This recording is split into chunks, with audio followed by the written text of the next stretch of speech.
오늘 우리에게 주시는 하나님의 말씀은 다니엘 9장 1절에서 2절까지의 말씀입니다.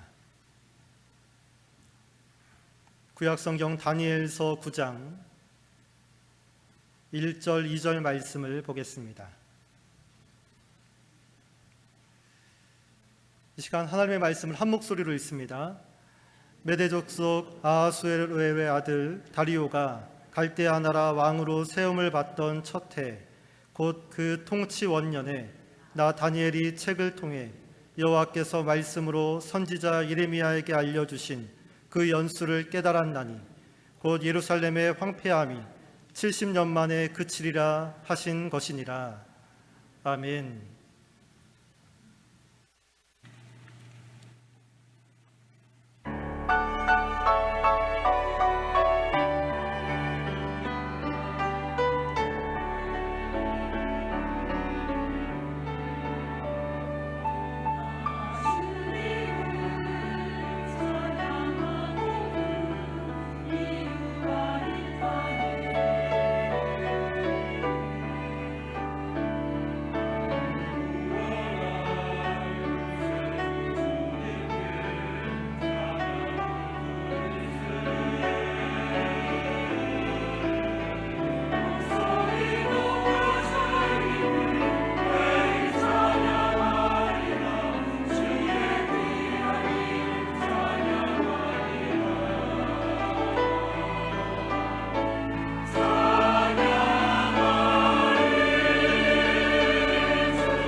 아멘.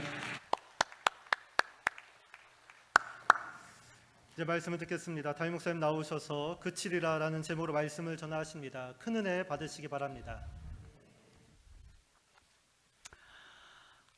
몇 가지 광고를 조금 보충할게요. 우리 김성배 권사님 어머니 그리고 박명옥 집사님의 시어머니께서 지난 주간에 하나님 부르심을 받으셨는데 연락을 제가 못 받고 또 여러분들에게도 연락을 못 드려서 광고를 못해서 인사를 못했습니다. 아마 우리 김성배 권사님이 이제 사실 우리 교회 등록한 지가 몇 달 안 되셨어요. 그래서 또 댁도 또 멀리 전라도에 있고 그래서 미안해서 이제 못 하신 것 같아요. 근데 여러분 그런 말씀 갖지 마시고 혹시라도 이제 지난 주일에 등록을 하셔도 우리 가족이고 그러니까 다들 앞으로 혹시 이런 일이 있더라도 절대로 미안한 생각이게 갖지 마시고 그냥 연락 주세요. 그래야 교회에서 문자 단체 문자 보내고 또 인사하고 또 위로하고 그렇게 하니까 꼭 그렇게 해주시고요.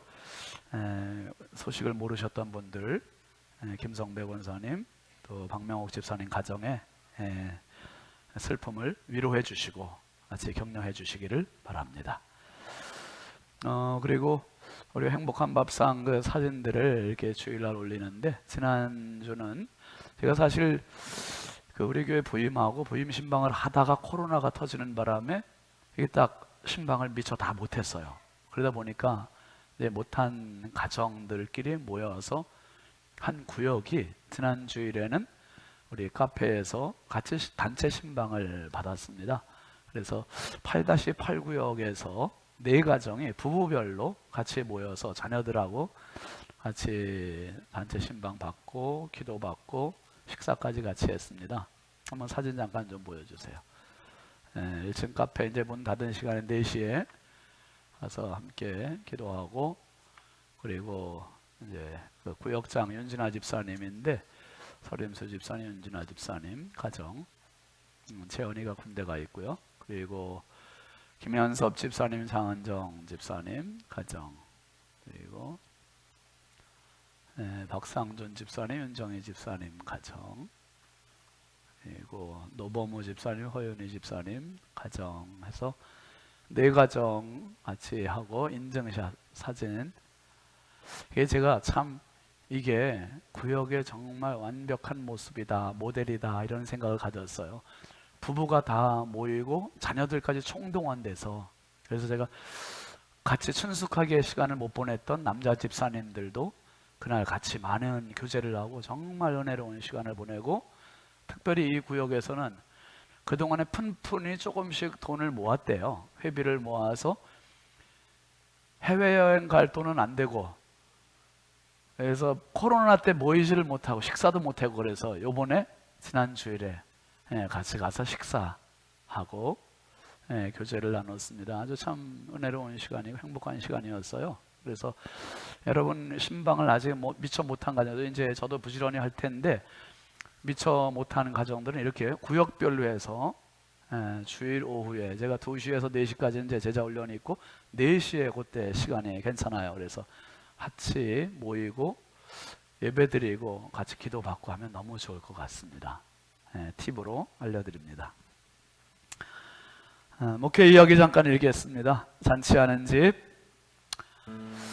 예수님의 공생의 첫 출발지가 가나혼의 집이라는 데 의문이 듭니다. 왜 예수님은 잔치집을 공생의 출발지로 삼으셨을까? 앞으로 달려가실 사역의 성격과 정체성을 보여주신 것이 아닐까? 또한 주님으로부터 주어질 극치의 선물이 구원의 기쁨일 것이라는 기대도 됩니다. 아무튼 잔치집이 자칫 초상집 될 뻔한 위기가 있었지요. 그러나 포도주가 모자라는 것은 오히려 기회가 되어 잔치의 흥은 최고조에 도달하게 됩니다. 우리 지방회 총회를 앞두고 가장 중요한 준비 모임인 서무부, 심리부, 인사부가 모여 각 교회 사무총회록과 각종 청원 서류를 검토하고 교육원에서는 장로 후보자에 대한 시험을 치르는 등 분주한 업무가 하루 종일 있었습니다. 이 모든 일을 위해 지방의 임원들과 목사, 전도사 후보자 그리고 장로 후보자들이 모여 긴장된 시험과 면접을 치렀습니다. 엊그제 2일 우리 교회에서 있었던 행사에 카페와 주방에서 여전도 회원들의 빛나는 섬김은 잔치집이었습니다. 오신 목사님들과 후보자들이 잔치집 음식을 통해 긴장도 풀고 육신의 건강도 먹었지요. 무엇보다 이구동성으로 주방과 섬기는 분들의 얼굴이 정말 행복해 보인다는 칭찬을 했습니다. 왜 힘들지 않겠습니까? 그럼에도 힘듦보다 더 큰 힘이 있기에 감당합니다. 행복하면 기운이 솟습니다. 먹는 이나 준비한 이나 모두를 바라보는 목사의 마음엔 행복의 기운으로 흥이 납니다. 그날 우리는 물이 아니라 혼인집 포도주를 마셨습니다. 언제나 잔치하는 집 신성의 가족들을 축복합니다. 축복합니다. 여러분 정말 그날 수고들 많으셨고요. 우리 지방에서 장로 후보자들 시험 본 분들이 11명인가 저는? 네, 11명의 시험을 봤는데 우리 교회 장로 후보자 3명이 1등 했어요. 제일 잘 봤답니다. 우리 장로님 이혜기 장로님의 교육원 서기로 수고해 주셨는데 9과목 시험에서 우리 장로 후보 집사님들이 평균 90점 이상 나왔대요. 다 그렇게 나오는 거 아닙니다, 여러분. 우리 학교 다닐 때 어려웠잖아요, 90점이. 근데 참 이번에 우리 이진호 집사님, 또 유석인 집사님, 설임수 집사님 3분이 아주 열심히 준비해서, 이진호 집사님 이번에 미국 갔는데도 저희 아들 그랬는데 뒤에서 뭐 하시나 봤더니 시험 공부하고 있더래. 그렇게 열심히 준비하신 결과라 좋은 성적을 내서 이렇게 통과를 했습니다. 감사합니다. 새 가족 있습니다. 환영하겠습니다. 김영자 집사님 인도하셨습니다. 윤정자 집사님 잠깐 자리에서 일어나 주실까요? 윤정자 집사님, 예, 환영합니다. 뜨겁게 박수로 환영하겠습니다. 감사합니다. 그리고 이사 오셨는데요. 예, 미국 플로리다에서 오셨네. 아주 좀 더운 데에서 오셨는데 거긴 조금 덥죠. 우리 아들 며느리가 이제 아틀란타에 있습니다. 반갑습니다. 유지관 집사님, 이호 권사님 11월부터 우리 교회에서 예배 이렇게 함께 드리셨는데 오늘 같이 우리 신성의 가족으로 등록하셨습니다. 뜨겁게 박수로 환영하겠습니다. 감사합니다. 예, 앉으시고요. 네, 찬양하시죠.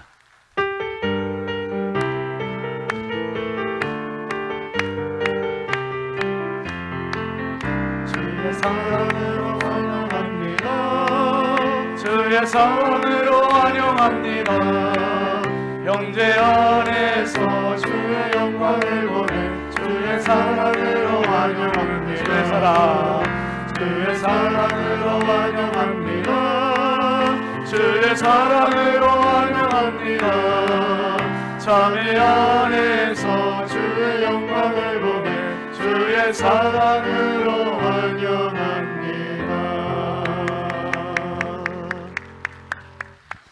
오늘 우리 할렐루야 성가대가 아주 찬양 너무 은혜롭게 잘해주셨죠. 잘해줄 뿐만 아니라 마스크까지 벗으니까 그 사람이 그 사람인 거 인지 알았잖아요, 우리가. 아유, 너무 좋았어요. 예, 감사합니다. 그냥 벗고 계셔도 돼요. 이제 그냥 편하게 하십시오. 감사합니다. 기도합니다. 하나님 아버지 참 감사합니다. 이 은혜로운 교회, 행복한 교회, 축복의 재단에서 함께 신앙생활 할 수 있음이 복입니다. 은총입니다. 아버지 하나님, 오늘 주님 앞에 유지관 집사님, 이호 권사님, 윤정자 집사님, 아버지 믿음의 결단을 하고 신성의 가족으로 등록합니다. 지금까지의 삶의 자리가 우리와 또 다른 자리였었지만 하나님 인도하셨사오니 우리와 함께 신앙생활하는 동안에 이전보다 더 큰 행복, 더 큰 은혜, 더 큰 축복이 저들 삶 가운데 가득하게 하여 주옵소서. 무엇보다 우리 하나님 생명책에 기록하여 주시고 주님 날아가는 그날까지 성령 충만함으로 승리하게 하시고 수많은 기도의 제목들이 주께 응답되는 축복의 기도가 되게 하여 주옵소서. 아버지 하나님, 이 시간에 주의 말씀 나눕니다. 연약하고 부족한 종 주의 손에 부탁드리오니 성령께서 오늘도 사용하여 주시고 말씀을 듣는 모든 성도들 있는 자리와 심령과 일터와 삶이 주 안에서 윤택하게 하시고 치료되게 하시고 회복되게 하여 주옵소서. 병상에서 말씀 듣는 성도들이 있습니다.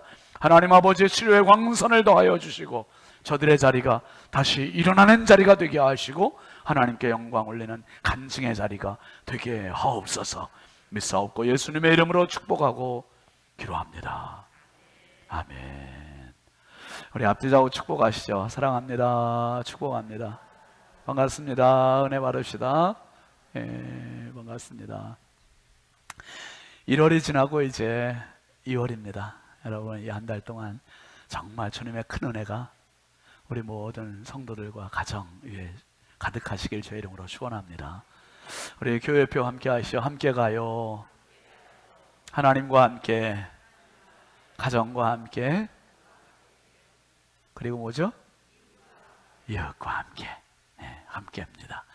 오늘 말씀 제목 함께 하시죠. 그치리라. 여러분, 그 루마니아에 1945년도에 공산 정권들이 들어오면서 나라를 이제 공산 치하로 몰고 가고 교회를 통제하게 됩니다. 그러면서 이 목회자들이 많이 체포당해서 감옥에 가게 되는데, 그때 대표적인 인물이 리차드 범브란트라고 하는 목사님이세요. 이 목사님인데, 이분이 하나님의 지하 운동이라고 하는 책을 쓰셨어요. 이 책에 보면 목사님이 얼마나 혹독한 시련을 겪었는지가 나와 있는데, 이 감옥이라고 하는데요, 우리가 생각하는 교도소, 구치소 이 정도가 아니라 정말 먹을 것을 거의 주지 않고 그냥 완전 기하선상으로 내모는, 그래서 이 범브란트 목사님이 14년 동안을 옥살이 하면서 이 책에서 이런 이야기를 했습니다. 우리는 고독한 감옥 생활 속에서 전처럼 기도할 수가 없었다. 우리는 사람들이 상상할 수도 없을 만큼 굶주려 있었다. 우리는 바보가 될 정도로 마취되어서 뼈만 앙상해졌으며 주기도문을 외우기에 주기도문은 너무나도 길었다. 그것을 외울 수 있을 만큼 정신을 집중시킬 수 없었다. 그때 내가 드릴 수 있는 고백은 주님, 당신을 사랑합니다 라는 기도뿐이었다.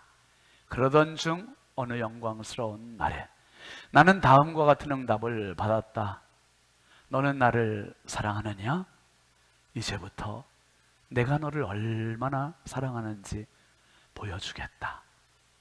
나는 14년이란 세월을 감옥에서 보냈으며 이 기간에 성경은 물론 다른 책도 본 적이 없다. 나는 쓰는 방법조차 잊어버릴 정도였다. 기하, 마취, 고문 등으로 나는 성경에 쓰여있는 거룩한 말씀들을 잊어버렸다. 왜 아니겠습니까? 사람이 너무 힘들다 보면, 너무 그 시간이 오래되다 보면, 너무 지치다 보면 좋은 것들 잊어버리게 되고 놓치게 되고, 범브란트 목사님이 이런 어려움 중에도 주기도문을 외워서 스스로 할 수 있을 힘과 집중력도 잊어버리고, 그죠? 주님, 당신을 사랑합니다, 요 말밖에 할 수 없을 지경까지 몸의 모든 에너지가 다 소진됐던 거죠. 그런데 이 범브란트 목사님은 감옥 생활을 하면서 자기에게 주어지는 정말 그 작은 끼니, 그 배급되는 양식조차도 더 굶주려 있는 사람, 더 죽어가는 병약한 사람, 그 사람들한테 나눠주면서 칠흑 같은 그 감옥 속에서, 지옥 같은 감옥을 천국으로 변화시킨 하나님의 지하 운동, 주님의 사람으로 쓰임받은 사람이에요. 여러분, 고난은 원해서 받는 사람은 아무도 없습니다. 모두가 다 정말 닥치고 싶지 않지만 닥치는 문제, 고난. 이 고난에 대해서 그 유명한 팀 켈러 목사님은 팀 켈러 고통에 답하다 책에서 아주 중요한 이야기를 해요. 이렇게 얘기했습니다. 한번 같이 읽어볼까요? 시작. 크리스천들이 고난을 이해하는 데는 은혜라는 관념이 중요하다. 놀라운 은혜를 누리고 기뻐하는 마음은 고난을 견뎌낼 힘이 된다. 순교자들이 놀라운 힘을 낼 수 있었던 이유는 내생에 대한 소망이 점점 커져서가 아니라 극심한 고통을 겪는 내내 하나님의 은혜를 누리는 행복을 경험했기 때문이었다. 참으로 이런 기쁨은 고난을 참아내게 할 뿐 아니라 고통 속에서도 뭐하게? 춤출 수 있게 만든, 이게 너무 중요한 표현이거든요. 크리스천들이 고난을 이해하는데 꼭 필요한 중요한 관념이 있는데, 그건 뭐냐 하면, 한번 따라하시죠. 은혜. 내 생각은 미치지 못하고 내 믿음은 끊기고 내 생각은 포기되고 그럴지언정 끊임없이 흐르고 있는 나를 향한 하나님의 은혜가 있다 이 말이에요. 할렐루야. 하나님의 은혜를 기억하는 것은 너무 중요한 이야기라는 거예요. 너무 중요해요. 고난 속에 은혜를 기억한다. 그래서 놀라운 은혜를 누리고 기뻐하는 마음은 고난을 견뎌낼 힘이 된다. 여러분, 오늘도 예배를 통해서 은혜 받으시기 바랍니다. 말씀을 통해 은혜 받으시고, 기도를 통해 은혜 받으시고, 찬송을 통해 은혜 받으시고, 정말 이 공간 안에서 성령께서 가장 왕성하게 역사하시는 이 시간에 내가 은혜 받으면 그 은혜가 언젠가는 작동할 때가 와요. 언젠간 그 은혜가 역사할 때가 와요. 그러니까 은혜를 받아야 언젠가 은혜가 역사할 때 그 은혜가 나타나게 되는 거죠. 은혜가 없으면 여러분 드륵드륵 긁는 소리가 나잖아요. 인생에 정말 힘든 거예요. 은혜가 있을 때 헤엄치게 되고 은혜가 있을 때 넘치게 되고, 여러분 부디 신앙생활 하시면서 나도 모르는 하나님의 은혜가 날마다 채워지는 은혜가 있기를 바랍니다. 고난의 한복판, 우리가 얼마나 많이 경제적인 문제 때문에 당하는 고난, 자녀의 문제 때문에 당하는 고난, 육신의 질병, 암이라고 하는 이런 문제 때문에 당하는 고난, 수많은 고난이 우리를 계속 힘들게 하고 넘어지게 하고 지치게 하고 정말 포기하게 하고, 얼마나 많은 사람들이 극단적인 선택을 합니까? 이 고난의 한복판에 섰던 그런 사람이 있어요. 그 사람이 다니엘입니다. 다니엘. 우리가 지금 다니엘서 쭉 강해하고 있지만은 이 다니엘은 10대에 바벨론에 끌려왔잖아요. 10대에 끌려와서 지금 80이 넘었어요. 70년 이상을 정말 나라 없이 정말 모든 주권과 자유, 언어, 종교 다 빼앗기고 이 남의 나라에서 완전히 두 팔 두 다리 다 묶인 채로 사는 거나 마찬가지의 고난의 시간을 보내고 있어요. 그런데 이 사람이 오늘 말씀 속에서 뭔가 붙들고 있는 거 있어요. 희망이 있는 거예요. 이제 다음 주에 또 보겠습니다만은 다니엘이 고난 가운데 10대에 끌려와서 80이 되도록 붙잡았던 것 두 기둥이 있어요. 두 기둥. 그거는 바로 한번 따라 하시죠. 말씀, 기도. 두 기둥이에요. 두 기둥. 신앙의 두 기둥은 말씀과 기도예요. 기도와 말씀, 이거 두 개 확실하게 붙잡으면 어떤 고난에서도 우리는 이길 수 있어요. 이 말씀과 기도가 여러분 손에 붙잡히는 은혜가 있기를 바랍니다. 여러분, 이 다니엘이 어떻게 극복을 했는지 한번 잘 보시죠. 오늘 본문 1절, 다니엘 9장 1절 먼저 보시죠. 시작. 메대 족속 아하수에로의 아들 다리오가 갈대아 나라 왕으로 세움을 받던 첫 해. 그랬어요. 다리오 임금 이야기 우리가 조금 들은 기억 나죠? 6장에서 들었었잖아요. 다니엘 6장에서 5장 마지막 부분에서 그 예루살렘 성전에서 탈취해 온 하나님의 성전에 쓰이던 금그릇, 은그릇, 거기다가 술 퍼먹다가 글씨를 쓰는 손가락 나타나가지고 그걸 보고 덜덜덜덜 떨다 그날 밤에 죽었던 그 바벨론의 마지막 왕 벨사살, 그리고 벨사살이 죽고 나서 메대왕 다리오가 정권을 잡게 돼요. 여러분, 이 시기가 너무 중요한 거예요. 왜냐하면 정권이 바뀔 때 좋은 일이 있을 수도 있지만 나쁜 일이 있을 수도 있어요. 유대인들에게는, 특별히 다니엘에게는 이 다리오 임금을 경험한 적이 없잖아요. 그러니까 다리오 임금이 어떻게 정책을 펴갈지, 포로민들인 유대인들을 석방시켜줄지, 아니면 이전에 벨사살 왕보다 더 심하게 가혹한 핍박을 가혹하게 할지 알 수 없는 거예요. 그러니까 불확실한 미래 속에 두려움과 불안, 이게 엄습하는 이 시기. 다니엘 6장에서 우리가 봤습니다마는 다리오 왕이 다니엘을 어디에 가둔 적이 있었습니까? 사자굴에 넣은 적이 있었잖아요. 사자굴에 넣었던 그 왕이 다리오 임금이에요. 다리오 임금.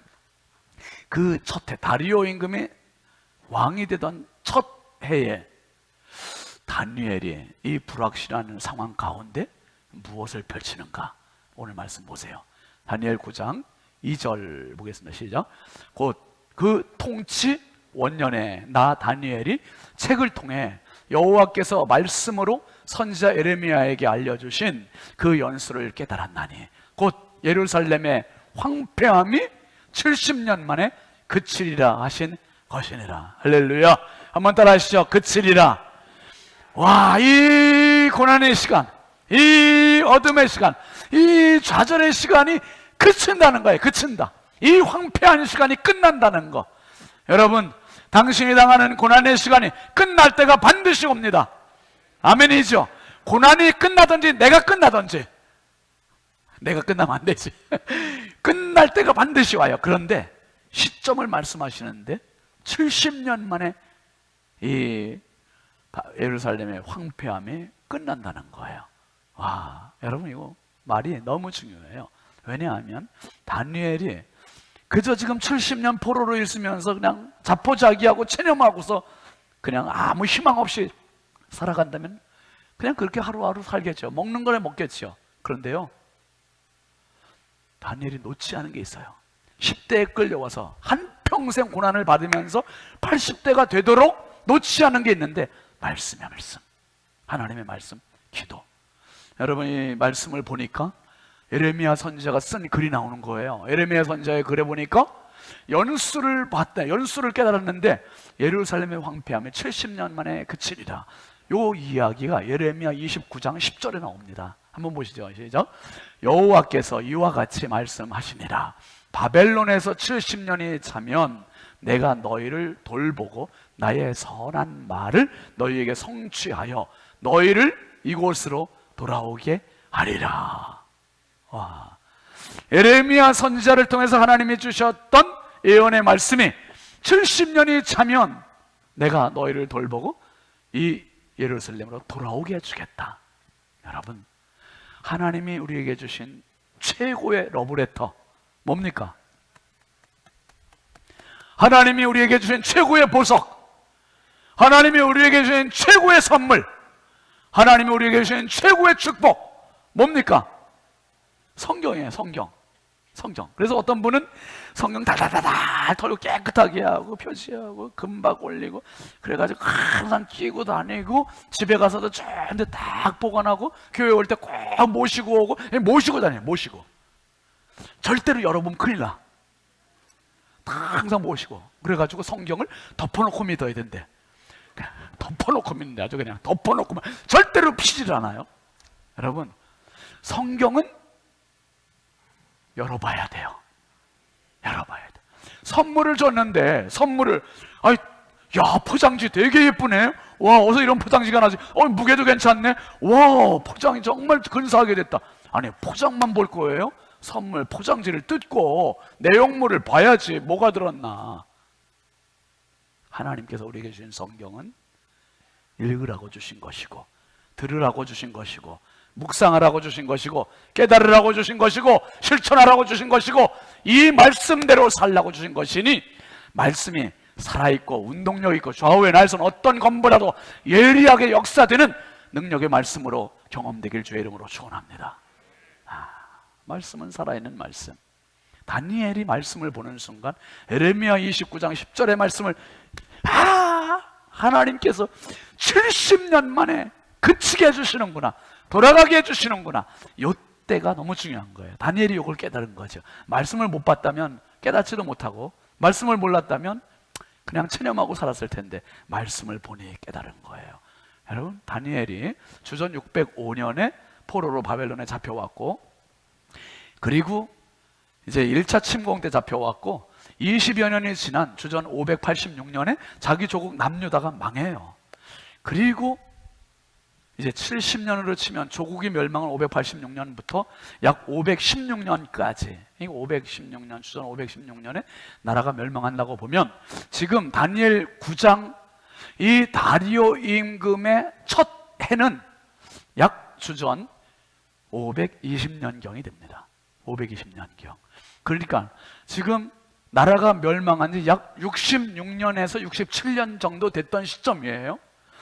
다니엘의 입장에서 본다면 70년이 차면 이 황폐함이 그치고 고국으로 돌아가고 이걸 알게 됐다면 66년, 67년 됐으면 앞으로 남은 기간 몇 년 이제? 4년이나 3년. 얼마 안 남았죠? 와, 그러면 이거 3년이나 사면 모를 때는 정말 막연하지만 알게 되면 희망이 생기는 거예요. 기대가 되는 거지요. 흥분이 되는 겁니다. 여러분 보세요. 인생이 왜 희망이 있습니까? 내일은 좋아질 거야, 나을 거야. 자녀들에게 왜 희망을 걸어요? 기대를 걸어요? 자녀들은 나을 거야. 그러니까 쏟아붓는 거 아닙니까? 여러분, 그런데 아무리 생각해도 내 인생은 암울해. 내 인생에 희망이 안 보여. 그러니까 포기하는 거예요. 여러분, 보이는 은혜가 있기를 바랍니다. 보여야 살아요. 붙잡아요. 그래야 희망이 되는 거예요. 여러분, 다니엘이 요 희망이 생기니까 다시 불꽃 치는 거죠. 다시 기도하는 거죠. 여러분, 여러분의 고난의 자리에서 요 희망을 붙드는 은혜가 있기를 바랍니다. 인류의 역사가 마찬가지예요. 에덴 동산에 아담과 하와가 죄 짓고 그 죄 때문에 타락하게 되고 멸망하게 되고 그 죄의 씨가 우리에게 와서 우리도 원죄가 있고 자범죄로 계속 멸망하게 되죠. 그런 어느 누구도 우리를 구원할 방법이 없었어요. 근데 이걸 어떻게 됩니까? 하나님께서 이 방법을 쓰시는 거예요. 갈라디아서 4장 4절 같이 보시죠. 때가 참에 하나님이 그 아들을 보내사 여자에게서 나게 하시고 율법 아래에 나게 하신 것은, 때가 참에, 어떤 때가 찼다는 거예요? 마귀 사탄 어둠의 영들의 입장에서 볼 때는 모든 인류를 도매금으로 완전히 영원한 지옥 불구덩이로 다 들어가게 결정이 나 있는 상태예요 지금. 그래서 자기들끼리 승리의 축배를 올리려고 하려고 하는 요때가 바로 때가 참해요. 요때가 이제는 더 이상 희망의 가능성이 전무한 인류를 향해서 하나님께서 팔을 걷어붙이시고 그 아들을 보내시고 여자에게서 나게 하시고, 우리 모두 여자에게서 났다는 아니에요. 우리 남자에게서 난 거예요. 남자의 씨를 통해서 난 거예요. 여자에게서 나게 하셨다 이 말은 동정녀 마리아에게서 남자와 관계를 맺지 않은 여자 성령으로 잉태된 분이 나오셨다는 거죠. 그리고 그분이 율법 아래에서 나게 하신 이유가 있어요. 죄 가운데 나신 이유는 그 다음 절 보시죠. 율법 아래에 있는 자들을 뭐 하시고 속량하시고 우리로 아들의 명분을 얻게 하려 하십니다. 예, 구원하시고 이제는 멸망의 구렁텅이에서 우리를 건져내시고 그리고 아들의 명분을 주시려고 구원해 주셨다는 거예요. 그 다음에 6절 보세요. 시작. 너희가 아들이므로 하나님이 그 아들의 영을 우리 마음 가운데 보내사 뭐라고요? 아빠, 아버지라 부르게 하셨느니라. 할렐루야. 하나님 너무나 두려우신 분, 우리를 영원한 멸망으로 보내실 재판장, 심판자, 그러니까 그분이 가까이 하기 너무 먼 분. 그런데 예수님의 죽으심이 우리를 하나님의 아들의 명분을 갖게 해주셨고, 예수님의 죽으심이 내 입으로 그분을 재판장이시고 심판장이시고 영원한 두려움의 존재이신 그분을 향해서 아빠, 아버지라 부르게 하심을 믿으시기 바랍니다. 하나님을 감히 아빠, 아버지라 부른다니, 이거는 아버지의 가장 친근한 표현이에요. 친근한 표현. 여러분 보세요. 아무나 아버지라고 부르지 않잖아요. 제가 장재현 장로님 부르면서 장재현 아버지 이렇게 부르면 돼요? 아이고 목사님 왜 호칭을 좀 이상하네요, 바꿔주세요, 이렇게 하시지 않겠어요? 저희 딸이, 아들이 저를 부를 때 내가 여태까지 저분한테 받은 사랑이 너무 크지, 내가 잘못한 건 너무 많지, 그래가지고 그랬다가 저씨 이렇게 부른다면 이거 얼마나 가슴 아픈 일이에요. 그럼 제가 가서 저씨가 아니라 아빠야 이놈아, 아빠 꽂혀주잖아요. 여러분, 예수님 때문에 하나님을 아빠라고 부를 수 있게 된 거예요. 저희 가정에 이제 한 1년 조금 전에 새 가족이 들어왔어요. 새 가족이 들어왔어요. 입양한 것처럼 우리 아들과 결혼을 해가지고 우리 며느리가 됐어요. 영서가. 그 영서가 우리 며느리가 되면서 저를 그 전까지는 목사님이라고 불렀어요. 목사님이라고. 근데 아들하고 결혼하고 그때부터는 저를 뭐라고 불러요 이제? 아버님. 근데 아버님을 처음에는 아주 어색해 하더니 요새는 아주 얼마나 부드럽게 자라는지 몰라요. 충분하게. 이제는 뭐 1년 지나니까 좀 전에도 잠깐 통화하고 왔어요 제가. 근데 아들하고만 통화하면 재미가 없는데 영서 어딨니? 얼굴 한번 보고. 근데 여러분 사위도 마찬가지예요. 사위도 저희 아들이 우리 이진호 집사님, 이현희 집사님을 그냥 집사님으로만 알고 있었는데 영서하고 결혼하니까 이제 아버님이 되고 어머님이 됐어요. 돈을 갖다 바친 것도 아니에요. 공부를 한 것도 아니에요. 한 사건밖에 없었어요. 결혼한 것밖에 없었어요. 결혼하니까 호칭이 달라지고 대접이 달라지고 결혼하니까 관계가 달라지는 거예요. 관계가. 하나님께서 나를 아빠 아버지라고 부를 수 있게 만드신 것은 내가 실력이 있어서도 아니고 권력이 있어서도 아니고 돈이 있어서도 아니고 지식이 있어서도 아니고 잘생겨서도 아니고 키가 커서도 아니고 이 세상 어떤 조건이 아니라 오직 예수 그리스도 한 분 때문에, 예수 그리스도의 죽으심 때문에 감히 내가 하나님을 아빠 아버지라 부르게 됨을 믿으시기 바랍니다. 하나님을 아빠 아버지라 부르게 하셨느니라. 때가 참에 마지막 때 하나님께서 이 방법을 쓰신 거예요. 누구든지 예수를 구주로 믿는 자마다 하나님의 자녀가 됨을 믿으시기 바랍니다. 예수님은 이 사실을 아시기 때문에, 우리에게 주어질 엄청난 축복을 아시기 때문에 예수님은 당신이 받으실 고난이 너무 혹독하고 모진 걸 아세요. 그래서 그 길을 가고 싶어 하지 않으세요.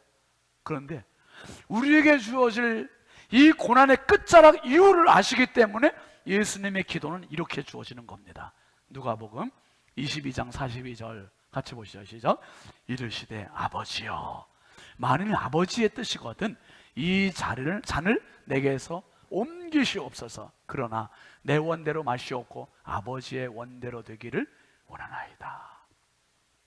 예수님은 이 십자가의 죽음이 정말 얼마나 비참한 죽음인지, 혹독한 고난인지, 가혹한 죽음인지를 아세요.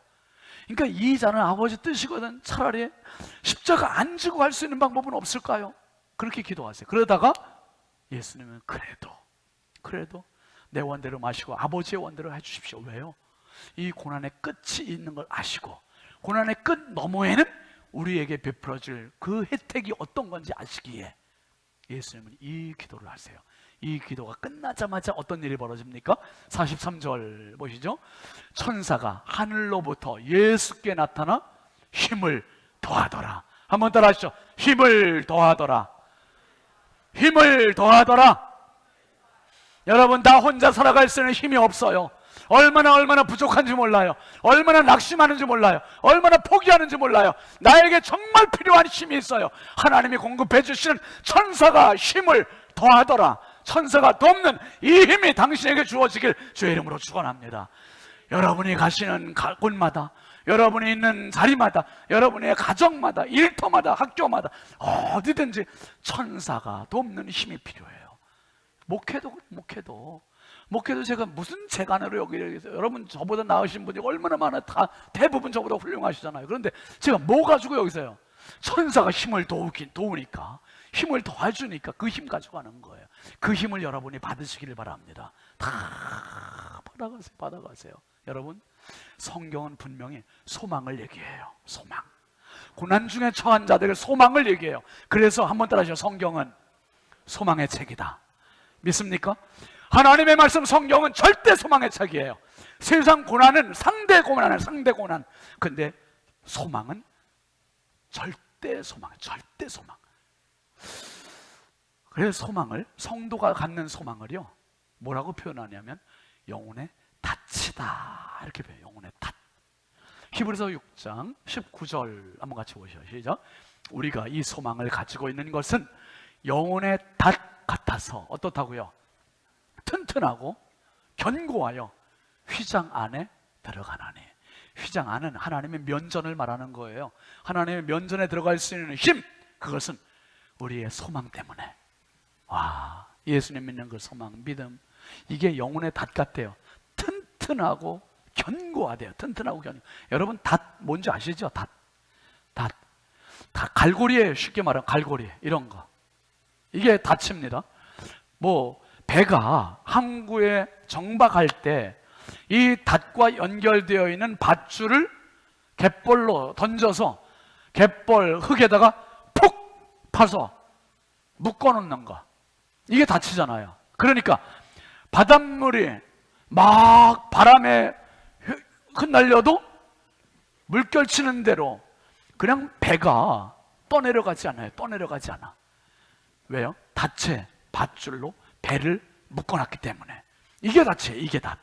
그러니까 인생의 영혼들이 왜 그렇게 세상 죄악으로, 세상 타락으로, 세상 쾌락으로 다 떠내려가고 있습니까? 죽음으로 왜 떠내려가고 있습니까? 닷이 없으니까 그래요. 닷이 없으니까. 그런데 성경 히브리서 6장 19절은 분명히 얘기해 주잖아요. 우리의 소망은 영혼의 닷 같아서 튼튼하고 견고하며, 튼튼하고 견고하여 휘장 안으로 들어가느니라. 하나님의 면전에 들어간다고 얘기해요. 여러분, 여기서 말하는 소망의, 구약 성경의 소망은 히브리 말로 티크바라는 말로 되어 있어요. 이 티크바라는 뜻은 노끈이라는 뜻이에요. 노끈. 그리고 이 티크바라는 말은 콰바라는 말에서 파생이 됐는데요, 콰바라는 말의 뜻은 뭐라고요? 서로 꼬아서 한데 결합시키다 라는 뜻을 갖고 있어요. 그러니까 두 개의 줄을 하나로 묶어놓은, 엮어넣어서 노끈이 되는 거, 이게 티크바라는 거예요.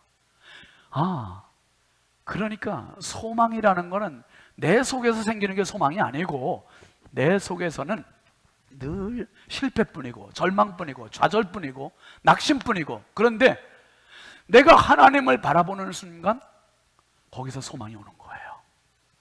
위에서부터 소망이 오는 거예요. 다니엘이 70년 동안을 바벨론의 포로로 있으면서 그가 정말 이제나 저제는 나라가 언제나 독립을 얻을까, 언제나 고국을 돌아갈까, 이 생각을 갖고 있었는데 말씀을 보는 순간 소망에다 티크바가 생긴 거예요. 말씀을 보는 순간. 여러분, 우리의 고난의 자리에서 왜 사람들이 극단적인 선택을 합니까? 내 인생에 희망이 안 보이니까, 소망이 없으니까, 가능성이 없으니까 그냥 포기해버리는 거예요. 자살하는 거예요. 근데 여러분, 혼자 있으니까 그래요. 우리 교회 표가 뭐죠? 올해? 어떻게 가요? 엘리베이터 탈 때도 함께 가세요? 카풀 하세요? 함께 가요. 함께 가요. 함께 간다는 말이 너무 중요한 거예요. 함께 갈 때 티크바가 생기는 겁니다. 함께 갈 때. 내 속에서는 티크바가 안 생겨요. 외줄이에요, 외줄. 근데 이 외줄에 하나님의 은혜의 줄이 내려와서 묶일 때 여기에 티크바가 되는 거예요. 소망이 되는 겁니다. 하나님의 말씀을 읽는 순간 희망이 생겼고 부흥을 기대했던 다니엘처럼 오늘 주님 앞에 예배하는 우리 신성의 가족들이 내 삶의 자리를 보니 어디를 봐도 좌절이, 어디를 봐도 고난이고, 어디를 봐도 희망이 안 보이고, 이게 내 현주소. 그런데 위에서 줄 하나가 내려왔어요. 줄 하나 내려와서 그 줄을 보니 70년 만에 그치리라. 70년 만에 그치리라. 이연히 힘이 불끈 솟아나는 거죠. 다시 용기를 내는 거죠. 남은 시간이 3년이 됐든 4년이 됐든 10년이 됐든 성경의 7자는 하나님의 완전수입니다. 하나님은 시간의 주인이시고 역사의 주인이십니다. 내 인생의 주인이십니다. 여러분, 이대로 끝나긴 너무 아깝지 않습니까? 살아온 시간이 있어요. 포기하지 마시고 그치리라.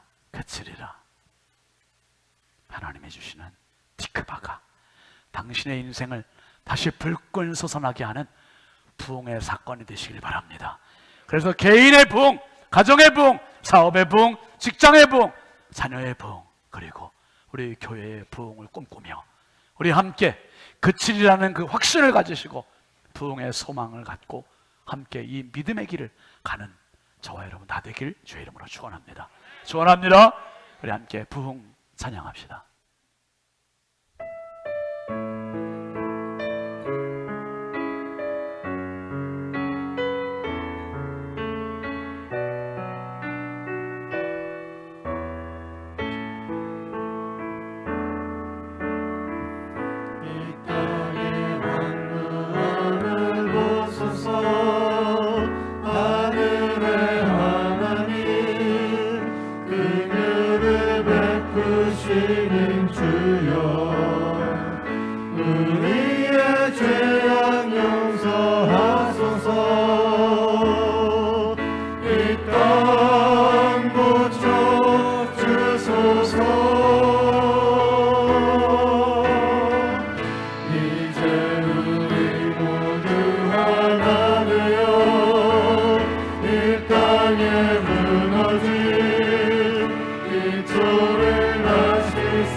하나님 아버지, 너무나 중요한 결단의 시간입니다. 내가 내 인생 함부로 결정하지 말게 하여 주옵소서. 빈손 주님 앞에 들었습니다. 지친 손 주님 앞에 들었습니다. 병든 손 주님 앞에 들었습니다. 포기한 손 주님 앞에 들었습니다.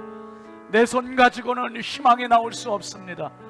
하나님의 말씀 보는 순간 희망을 얻었던 다니엘처럼 아버지 하나님, 위로부터 하나님 손 내밀어 주시고 내 손을 잡아 주옵소서. 주님 손 잡으면 희망입니다. 주님 손 잡으면 부흥입니다. 주님 손 잡으면 소망입니다. 주여, 사랑하는 성도들 손을 잡아 주옵소서. 저들의 눈물을 닦아 주옵소서. 저들이 쓰러진 자리에서 다시 일어나게 하시고, 아버지 하나님 7번씩 쓰러져도 다시 일어나는 그 믿음 가지고 내 인생의 영원한 티크바, 영원한 카바를 이룰 수 있는 하나님의 백성들 되게 하옵소서. 우리의 영원한 소망이신 예수님의 이름으로 축복하고 기도합니다. 아멘, 아멘. 우리 하나님께 영광의 박수 합시다. 할렐루야. 앞뒤 좌우 한번 축복하시죠. 당신은 소망입니다. 예, 소망입니다. 꼭 승리하십시오. 승리하세요. 함께 일어나서 파송 찬송하시죠.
우리의 영원한 티크바이신 주 예수 그리스도의 은혜와 하나님 아버지의 무한하신 사랑과 성령님의 감화 감동 내주교통 역사하시는 은총이 내 삶의 좌절의 자리, 눈물의 자리, 고난의 자리에서 주의 손 붙잡고 다시 부흥을 꿈꾸기를 다짐하는 사랑하는 모든 신성의 가족들 머리머리 위에, 이 나라 이 민족 위에 이제부터 영원토록 함께 하시기를 간절히 축원하옵나이다.